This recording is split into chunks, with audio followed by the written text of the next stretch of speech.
గా దోమలంటే చాలా మంది భయపడతారు.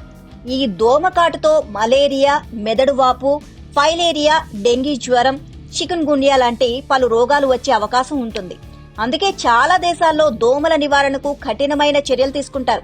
గతంలో దోమల నివారణకు ట్రైక్లోరో ఈథెన్, DDT వంటి రసాయనాలను పిచికారీ చేసేవారు. కానీ ఇప్పుడు అమెరికా విచిత్రంగా హెలికాప్టర్లలో లక్షలాది దోమలను తీసుకువెళ్లి హవాయి రాష్ట్రంలో వదులుతోంది. అసలు దోమలను ఎందుకు అమెరికా ఇలా వదులుతోంది? ఈ దోమలతో ప్రయోజనం ఏంటి?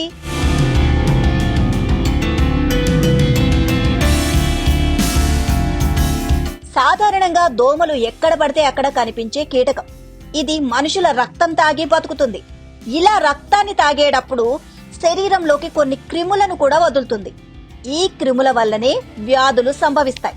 కానీ వ్యాధుల వ్యాప్తికి కారణమయ్యేది మాత్రం ఆడదోమలే. ఈ దోమలు ఎక్కువగా మురుగు కాల్వలు, పాడుబడిన బావులు, మురికి నీటి గుంటలు, మరుగుదొడ్లు, ఇతర కలుషిత నీటి నిల్వ ప్రాంతాల్లో మాత్రమే ఉంటాయి. అందుకే వాటిని అంతం చేసేందుకు గతంలో DDT వంటి రసాయనాలను పిచికారీ చేసేవారు. ఇక అమెరికా ఎందుకు లక్షల దోమలను హవాయి రాష్ట్రంలో విడుదల చేస్తుంది? దీని వెనుక ఉన్న సీక్రెట్ ఏంటి? ఇప్పుడు ఈ ప్రశ్నలకు సమాధానాలను తెలుసుకుందాం.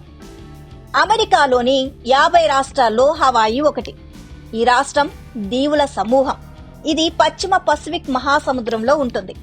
ఈ దీవుల్లోని అడవుల్లో అరుదైన పక్షి జాతులు ఎన్నో ఉన్నాయి. ఈ దీవుల్లోకి పక్షి జాతులు క్రమంగా అంతరించిపోతున్నాయి.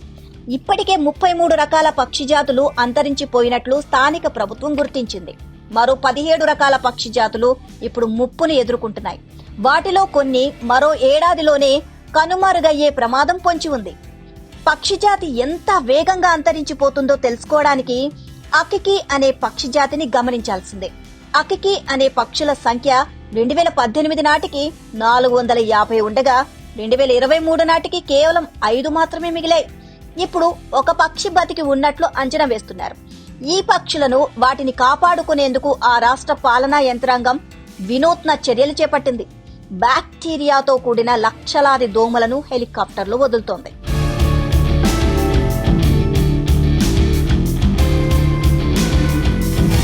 వారానికి ఒకసారి అక్కడి ప్రభుత్వం 2.5 లక్షల దోమలను తీసుకొచ్చి వదులుతోంది. ఇప్పటి వరకు 1 కోటి దోమలను వివిధ ప్రదేశాల్లో విడిచిపెట్టారు. అయితే ఇక్కడే ఓ సందేహం వస్తోంది. అసలు పక్షులు అంతరించిపోవడానికి దోమలకు సంబంధం ఏంటి? ఇప్పుడు ఆ విషయమే చూద్దాం. నిజానికి దోమలకు పక్షులకు ఎలాంటి సంబంధం లేదు. కానీ హవాయి దీవుల్లో మాత్రమే కనిపించే అరుదైన పక్షి జాతులు ఎందుకు అంతమైపోతున్నాయో శాస్త్రవేత్తలు పరిశోధించారు. అందుకు కారణం దోమలేనని తెలిసింది. అంటే దోమ కాటుకు గురై పక్షులకు మలేరియా సోకుతున్నట్లు గుర్తించారు. మలేరియా వ్యాధి కారక దోమ కుడితే 90% పక్షి చనిపోయే ప్రమాదం ఉంది. మలేరియాను ఎదుర్కొనే రోగనిరోధక శక్తి మనిషికి ఉంది.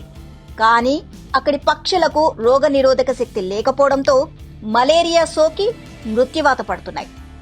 దోమల కారణంగా పక్షులు చనిపోతుంటే మళ్లీ దోమలని ఎందుకు వదులుతున్నారు అంటే హవాయి దీవుల్లో వదులుతున్న దోమలు ఆడదోమలు కాదు, అవి మగ దోమలు.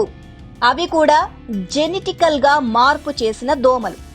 హవాయి ప్రభుత్వం వదులుతున్న దోమల్లో ఒల్బాకియా అనే బ్యాక్టీరియా ఉంటుంది. ఈ మగ దోమలు హవాయిలోని ఆడదోమలతో కలిస్తే ఇక నుంచి ఆడదోమలు గుడ్లు పెట్టవన్నమాట. దాంతో సంతాన ఉత్పత్తి ఆగిపోతుంది. ఇలా క్రమంగా అక్కడ దోమలను నివారించవచ్చు. ఈ ఉద్దేశంతోనే హవాయి ప్రభుత్వం లక్షలాది మగ దోమలను అక్కడ వదులుతోంది. ఈ ప్రక్రియను ఇన్కంపాటిబుల్ ఇన్సెక్ట్ టెక్నిక్ అంటారు.